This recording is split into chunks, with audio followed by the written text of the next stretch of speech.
पुन्हा एकदा सरकारनं शेतकऱ्यांना पॅकेजच्या नावावर गंडवलेलं आहे, त्यांची थट्टा केलेली आहे। 31,600 कोटी देऊन अनेक तालुके त्यामधून वगळले आहेत। अमरावती जिल्ह्यात संपूर्ण जिल्ह्यातच अतिवृष्टी झाली आणि शेतकरी पूर्ण देशोधडीला लागला। शेतकऱ्यांना जे शेतकऱ्यांजवळ जे होतं नव्हतं ते सर्व जमिनीत टाकलं आणि आज शेतकऱ्यांना जे काही त्यांनी लावलेली किंमत आहे ते सुद्धा निघत नाही। हे पॅकेज त्याचा बियाण्याचा खर्च आणि पेरणीचा खर्च सुद्धा काढत नाही।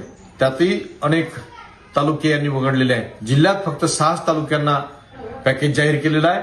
मला सरकारला विचारायचं आहे, सततचा पाऊस हा संपूर्ण जिल्हाभरच नाही तर महाराष्ट्रातही होता, मग हे नेमके तालुके वगळले कसे?